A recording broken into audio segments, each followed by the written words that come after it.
अस्सलाम वालेकुम दोस्तों, आज के जदीद दौर में शादी के बाद बीवी कहती है कि अलग घर में रहना उसका हक है, वो ठीक कहती है।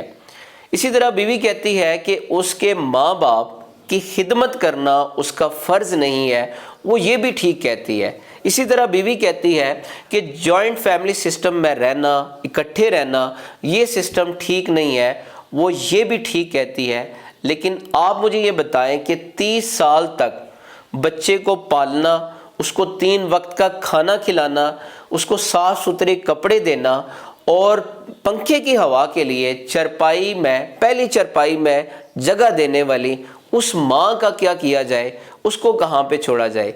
इसी तरह उस बच्चे की तालीम पे, उसकी तरबियत पे और उसको पालना, जवान करना और इस मकाम तक लाने वाले उस बाप का जिसने दिन रात एक कर दिया, जिसने धूप और बारिश नहीं देखी, उसने सर्दी और गर्मी नहीं देखी, उस बाप का क्या किया जाए, उस बाप को किस ओल्ड हाउस में छोड़ा जाए। वो बिल्कुल ठीक कहती है।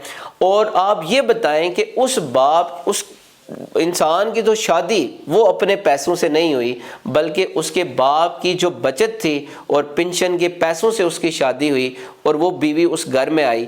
उस बाप का क्या किया जाए। मुझे ये बताएं कि वो औरत किस हैसियत से ये हक जता रही है कि उसके खावंद पे सबसे ज़्यादा हक उसका है, बाकी किसी का नहीं है। इसी तरह उस भाई का क्या किया जाए कि जिस भाई ने सारी ज़िंदगी नौकरी की और अपने भाई को पढ़ाया, उसकी नौकरी की जो तनख्वाह थी वो बड़ी कम थी, बड़ी थोड़ी थी, लेकिन घर के जो अखराजात थे वो बहुत ज़्यादा थे। लेकिन उस भाई ने कुर्बानी दी और अपने छोटे भाई को पढ़ाया, और आज उस भाई का साथ इस वजह से ना दें क्योंकि उसकी बीवी के साथ इसकी नहीं बनती, तो इस वजह से अगर उसकी मदद की जाए तो इसका मतलब ये है कि हमारी बचत ख़त्म हो जाएगी। मुझे ये बताएं कि किस हैसियत से वो ये हक जता रही हैं। इसी तरह आप ये देखें कि मौजूदा दौर में ये जो प्राइवेसी के नाम पे, अलग रहने के नाम पे लोगों में डिप्रेशन बढ़ता जा रहा है। लोग अपनों की बजाय डॉक्टरों की तरफ दौड़ रहे हैं। वो डॉक्टरों की तरफ क्यों दौड़ रहे हैं? क्योंकि याद रखिएगा कि जो अपनों से बगैर जब आप ज़िंदगी गुजारेंगे तो वो ज़िंदगी ऐसे ही होगी जिसमें डिप्रेशन, जिसमें एंग्जाइटी, जिसमें आपको ज़हनी बीमारियां लग जाएंगी, क्योंकि अपनों से दूर आप रह नहीं सकते। करना क्या चाहिए कि जो औरतों को जो अपने मसाइल हैं उनको सुलझाना चाहिए, उनको एक दूसरे के साथ बैठ के बात करनी चाहिए। इसका हल हरगिज़ नहीं है कि जहाँ पे छोटी सी कोई बात हो तो इसका सलूशन ये नहीं है कि 2 भाई वो आपस में अलग हो जाएं या जो माँ बाप हैं उनको अलग कर दिया जाए।